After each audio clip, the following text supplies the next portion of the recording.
Good morning friends.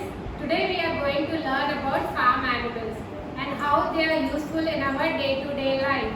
Charvi and Charvi will help us to learn these farm animals. Charvi, what is this?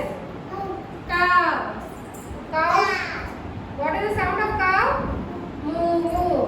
And what does cow gives us? Cow gives us milk. And we should drink milk every day. What is this? It's a hen. Hen says cluck cluck. And what does hen lays? Hen lays an eggs.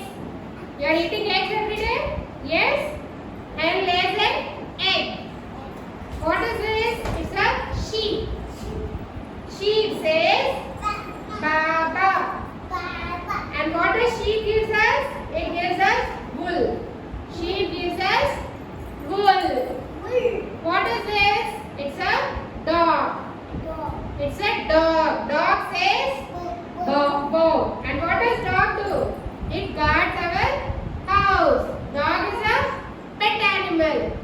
Dog is a pet animal. What is this? It's a cat. Cat says meow meow. And cat is also a pet animal. This we can keep at our home. So these are the different types of farm animal which is very useful to us. What is this? It's a